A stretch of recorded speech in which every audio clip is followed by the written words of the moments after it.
from doing the virtual reality, I then realized that I was missing something massive by not making sculpture or not making something physical, because it was purely virtual at that point. And I felt that the physicality of being human was missing in just the virtual artwork.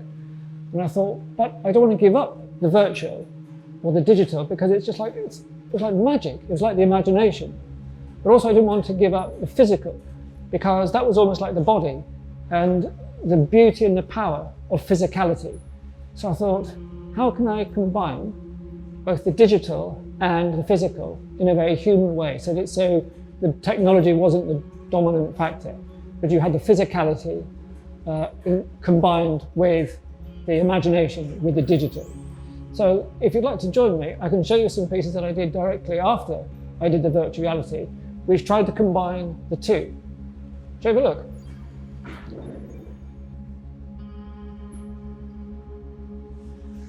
So these three pieces are the ones that I made directly after I'd done the virtual reality, which then became physical and digital combined. They each have a different idea behind them, but the combination of the physical and the virtual or the digital is the essential core that unites them all.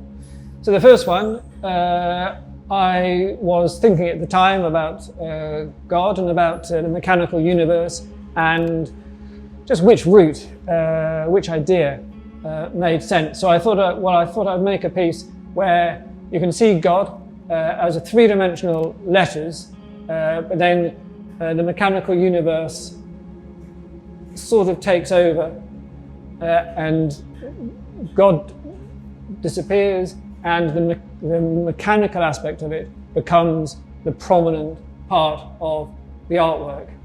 So these all rotate, so each letter is on its own circuit and has its own sensor.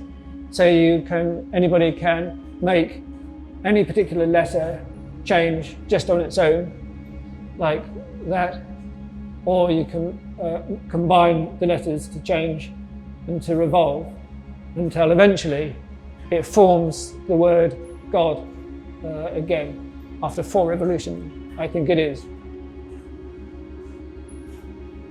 So hopefully we should find God. There.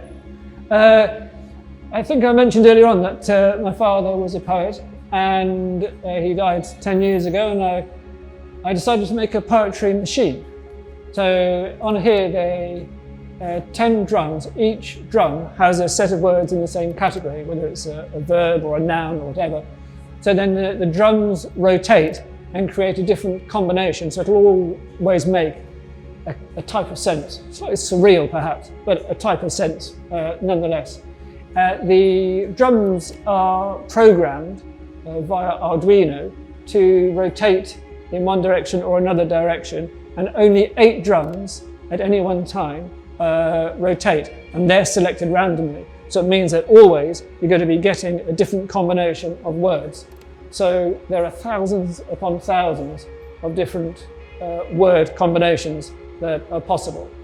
So here, a bloated queen laments boldly like a talisman collecting blood.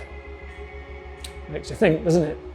And then this last one, which is similar to the God one. I was interested in how words affect the mind, partially. And I was thinking about logic and how we require logic and the effect that it has on us, a sort of a calming effect on us, and how the brain is looking for logic. It's looking for an answer. It's looking to make sense of the world. And so the pattern here and the word represent the logic that our minds are looking for. I think that's how the primal brain works, that it's sort of looking to understand its environment. So here the word map changes as somebody approaches. Again, each sensor moves a different set of tiles. So the pattern completely changes and becomes quite chaotic, but then goes back to a pattern which is logical and makes sense. And then finally the word map will come back, and that'll be again like a secondary confirmation of logic for the primal mind. So, shall we have a look at some more pieces? These pieces here, they were inspired by seeing a program on television where Monty Don interviewed a Japanese Zen gardener. And it was amazing, absolutely amazing, because the gardener spoke with such sensitivity about just the materiality of the Zen gardens, of the stones, the pebbles, the rocks. And his whole life was just about seeing the materiality. And I was amazed really at the extreme sensitivity, just delighted at it. And so I thought I would love to carry on making these sort of interactive physical objects where it's both the digital and the physical, like we did before, and make a series of drawing machines. So almost like drawing Zen gardens. I tried out a number of different things, and in the end I found that perhaps using magnets, animated magnets under iron filings was maybe the best way for me of getting the effect that I wanted. So these pieces I have in front of us here, they're all triggered. So that one's just set off there, where there's a sensor there. So there's a figure of 8 being made by the magnets underneath, which mechanically is quite tricky because it sort of crosses under itself, which you wouldn't normally get from a mechanism because it would sort of hit into itself. So I've made like a train that's got cogs on the side, and they get pushed around this track of the figure of 8.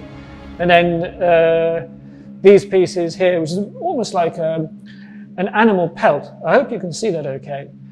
So that as the magnets go down, they just charge the iron filings, and they just lift them up for a short while, and then they drop down again. But as they get charged over time, they slightly pull apart, and so they create the track that you can see behind it, the sort of the trace of where the magnets have been.